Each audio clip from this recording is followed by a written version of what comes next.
Most second passports cost between $100,000 and $250,000, but there is one country where the process can start with buying land for less than the price of a used car. Not a donation, not a government investment program, just land. But the way the process actually works is very different from what most people expect, because buying the land alone doesn't give you the passport. In this video, I'll break down exactly how the Dominican Republic's land-to-residency pathway works, the real costs, and the mistakes that can completely derail the process. For example, a 1-acre plot in parts of the Dominican countryside recently sold for $12,000. That's less than many people spend on a used car. And under the right circumstances, property ownership like this can strengthen a residency application that eventually leads to citizenship. And the timeline to citizenship is usually between 2 and 5 years, depending on how consistently residency requirements are met. For deeper relocation guides and full country breakdowns, the Horizon Society community link is already in the description below. Now here is where this story actually starts. When most people think about Caribbean real estate, they picture multi-million-dollar beachfront villas, Barbados, Cayman Islands, St. Bart's, and in many of those places that perception is accurate. But the Dominican Republic sits in a completely different price category. Rural land in the Dominican Republic can be purchased for somewhere between $5,000 and $20,000 per acre, depending on the location, the infrastructure nearby, and whether the land has development potential. That is not a typo. For context, agricultural land in parts of the United States averages well above $3,000 per acre, and in states like California or Florida, prices climb significantly higher. In the Caribbean, 5 figures per acre sounds impossible until the numbers are actually examined. But cheap land alone isn't the opportunity. The opportunity is what that land can help unlock legally. The Dominican Republic isn't a tiny island economy. It's actually one of the fastest growing economies in Latin America, with over 11 million people and more than 1,000 miles of coastline. Tourism is exploding, development is accelerating, and in certain regions, land prices are still in the early stage of appreciation. Now, coastal land is a different conversation. Beachfront or near-beach properties in tourist hotspots like Las Terrenas, Cabarete, or the Samaná Peninsula command prices that are meaningfully higher than rural interior land. But even there, comparisons to other Caribbean islands reveal a significant gap. Land prices in the Dominican Republic can be 10 to 20 times cheaper than equivalent plots in Barbados, St. Lucia, or the British Virgin Islands. That price difference is where the opportunity lives. But buying land is only the first piece of the puzzle. Here is what most people do not understand about the Dominican Republic. The country operates a Residency-to-Citizenship System. That means citizenship is not purchased outright like it is in Dominica, St. Kitts and Nevis, or Antigua and Barbuda, where investment amounts between $100,000 and $200,000 buy a passport directly. In the Dominican Republic, the process requires actually living through the system, and property ownership plays a meaningful supporting role in that process. The legal pathway to Dominican citizenship moves through stages. The process sounds complicated, but it actually breaks down into 4 simple steps. Stage 1 is obtaining a residency visa. This is the initial application that establishes intent to reside in the country.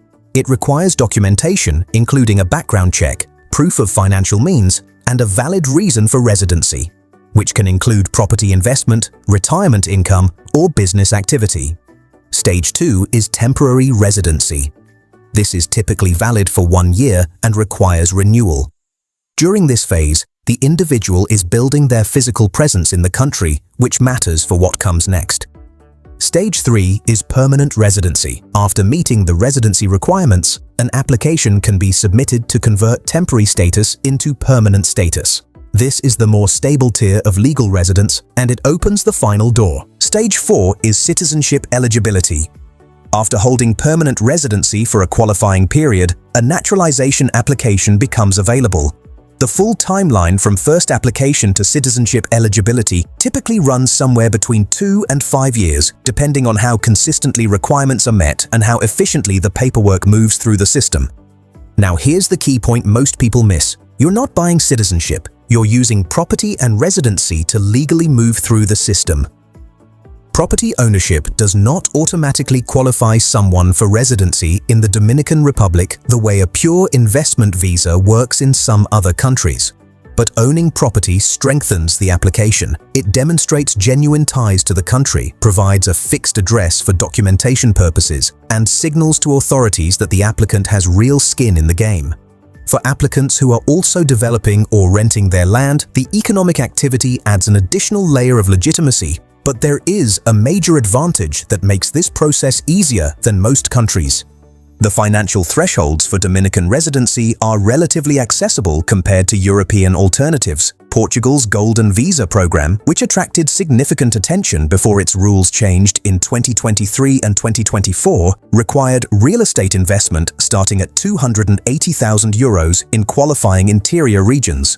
Spain, Greece, and Malta all operate similar programs with minimum investment thresholds that start in the hundreds of thousands. The Dominican Republic does not require a specific minimum investment amount tied to property. The financial requirement is more about demonstrating stable income or savings sufficient to support oneself, a bar that many people can clear without extraordinary wealth. Now let us talk about the actual real estate strategy and how different property types fit into different goals. Buying raw land in the Dominican Republic is the lowest entry point. Plots in rural areas or early-stage development zones can be acquired for under $20,000 in many regions. This approach suits buyers who want to hold land for appreciation, eventually build or simply establish property ties to the country while residing there.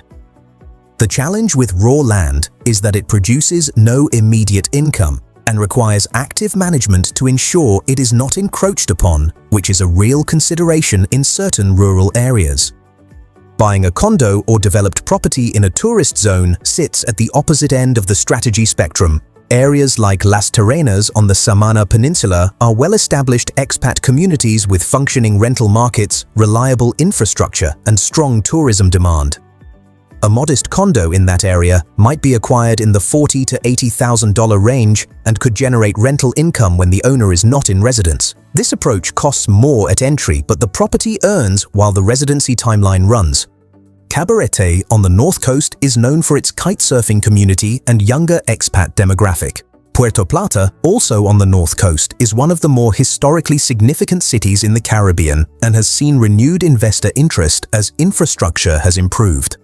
Samana itself offers arguably the most dramatic natural scenery in the country, with humpback whale migrations, dense jungle, and relative isolation compared to the South Coast resort strips. Flight prices to the Dominican Republic can be checked using the Kiwi link in the description. It is worth comparing routes from multiple origin cities because prices vary significantly depending on the season and airport of choice. Here is a quick cost breakdown to anchor the financial picture. Land purchase in a rural or semi-rural area, entry-level plots start around $10,000, and well-located development land typically runs up to $50,000 before reaching premium territory. Legal fees for property purchase, title verification, and residency application support. Budget between $2,000 and $5,000 for qualified legal assistance. This is not a step to cut corners on. Residency application fees. The government processing fees and associated documentation costs typically run between $1,000 and $3,000 in total across the application stages. Monthly living costs in the Dominican Republic are genuinely low by Western standards. Rental accommodation in a non-tourist local area runs between $400 and $800 per month. In established expat zones, the range moves up to $1,200. Groceries for a single person eating a mix of local and imported food typically land between $200 and $400 monthly. Utilities including electricity and water average somewhere around $50 to $120 depending on air conditioning usage, which in a tropical climate is significant. Total realistic monthly living cost for a single person living modestly but comfortably, approximately $1,000 to $2,000. For a couple, the range shifts upward, but shared costs keep it reasonable. This makes the Dominican Republic one of the most affordable Caribbean lifestyles available to long-term residents. Accommodation options worth comparing before committing to a specific area can be explored through the Expedia Hotel link in the description. useful for getting a realistic feel for what different regions offer before making any permanent decisions. Now the lifestyle reality, because numbers on a page never tell the complete story. The Dominican Republic sits firmly in the tropical climate zone. Temperatures stay warm year-round, ranging roughly from the mid-70s to the low 90s Fahrenheit. The country has a wet season and a dry season, and the North Coast and South Coast can experience very different weather patterns simultaneously, which affects where to buy based on personal climate preferences. Expat communities are established and growing. The country has attracted retirees, remote workers, small business owners, and investors for decades. In areas like Las Terrenas, it is genuinely possible to live day-to-day almost entirely within an English-speaking expat ecosystem, though Spanish fluency is an obvious advantage for deeper integration and navigating bureaucracy. Internet infrastructure has improved considerably. Major urban areas and tourist zones generally have reliable broadband and mobile data coverage adequate for remote work. Rural areas are more variable. For staying connected while arriving or traveling between locations, a Saily eSIM link is available in the description, useful for immediate data access before establishing a local SIM. Healthcare quality in the Dominican Republic is mixed. Private hospitals in Santo Domingo and Santiago offer a relatively good standard of care for the region. Outside major urban centers, facilities are more limited. Expats relying on private health insurance with access to private facilities generally report adequate care for routine needs. Complex or specialized procedures often involve traveling to the capital, or, for serious cases, internationally. Safety is a topic that requires nuance. The Dominican Republic is not uniformly dangerous nor uniformly safe. Tourist zones and established expat areas generally have lower crime rates and visible security presence. Certain neighborhoods in major cities carry higher risk. The practical reality for most long-term residents is that standard urban awareness, knowing the area, avoiding flashy displays of wealth, being cautious at night, is sufficient for a comfortable, uneventful daily life. Could living in the Caribbean full-time actually work for you? Drop a comment below. This is one of those questions where the answers vary wildly by lifestyle and circumstances. Now here's the part almost every relocation video skips over. The things that can go wrong if you don't do this properly. The Dominican Republic has bureaucracy, not uniquely terrible by global standards, but genuinely present and sometimes slow.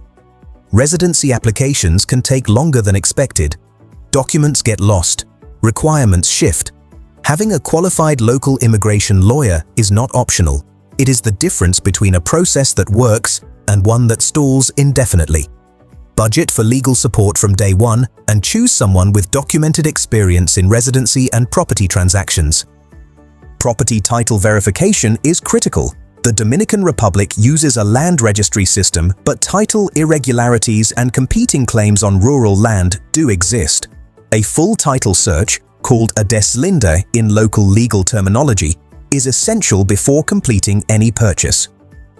Stories of buyers discovering unresolved disputes after closing are not rare enough to ignore. Some areas are simply better than others for foreign buyers in terms of clear title, established legal infrastructure, and reliable service providers. The established expat zones mentioned earlier, Las Terrenas, Cabarete, Puerto Plata, Samaná, have functioning ecosystems of lawyers, property managers, and agents who deal with foreign buyers regularly.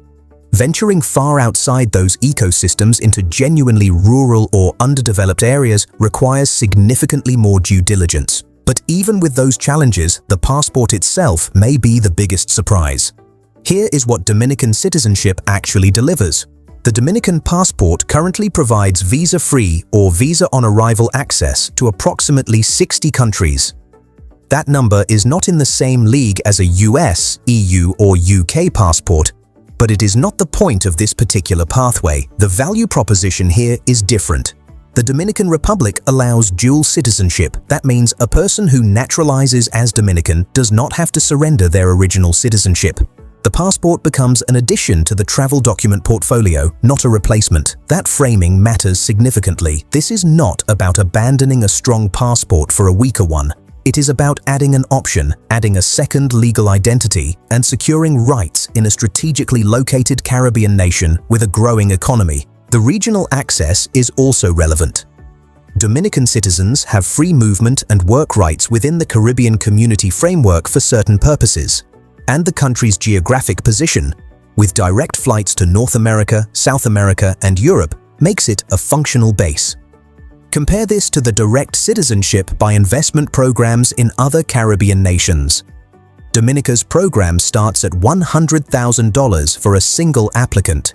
St. Kitts and Nevis has increased its minimum investment threshold to $250,000 in recent years.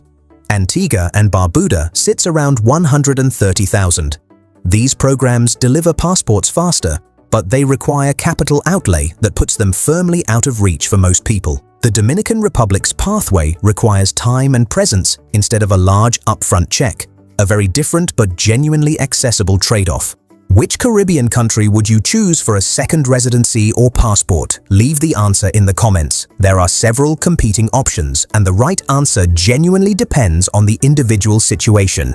Here is the full picture pulled together. The Dominican Republic offers one of the most realistic land-to-residency-to-citizenship pathways in the Western Hemisphere. Entry-level land starts well under $50,000. Monthly living costs can be managed under $2,000. The residency timeline of 2 to 5 years is long, but it is achievable through legal channels without extraordinary wealth. The result is a genuine second citizenship, dual passport capability, and the legal right to live and work in a Caribbean nation with strong growth momentum. The challenges are real: bureaucracy, title verification, legal fees, mixed infrastructure outside major zones. But none of them are insurmountable with proper preparation and qualified local guidance. This is not a shortcut. It is a structured, legal, long-term strategy that rewards people willing to put in the time and navigate the process correctly. If you're seriously considering relocating or building a second residency abroad, the Horizon Society community includes full relocation guides, property resources, and detailed breakdowns for countries like the Dominican Republic, Panama, and Paraguay. The link is in the description.